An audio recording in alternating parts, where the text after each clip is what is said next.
ভাই সাইকেল থেকে পড়ে গেল, সেটা কেন চলো তোমাদের ভিডিওতে বলছি।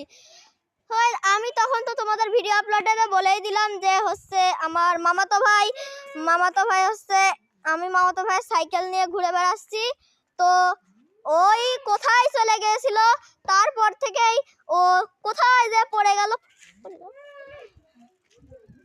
তো গাইজ ও কোথায় পড়লো চলো আমরা একটু দেখে আসি। গাইজ ও এখানে সাইকেল নিয়ে পড়ে গেছে, এই দেখুন ও এখানে সাইকেল নিয়ে পড়ে গেছে। তো কি বলবো গাইজ, আমি হচ্ছে বলা হচ্ছে গাইজ আমি আজকে সাইকেল নিয়ে পড়ে গেলাম। গাইস আমি আজকে সাইকেল নিয়ে পড়ে গেলাম। Story of my cycle accident. Story my of cycle accident. তো গাইজ আপনারা তো ওর মুখ থেকে শুনলেনই ও কি বললো। তো গাইজ আজকের আমার শর্ট এবং সিম্পল ব্লগটি ছিল, পর্যন্ত ভালো লাগলে লাইক এবং সাবস্ক্রাইব করতে ভুলবেন না, আর পাশে নোটিফিকেশন বেলটি অন করে দেবেন। আজকের মতো বাই।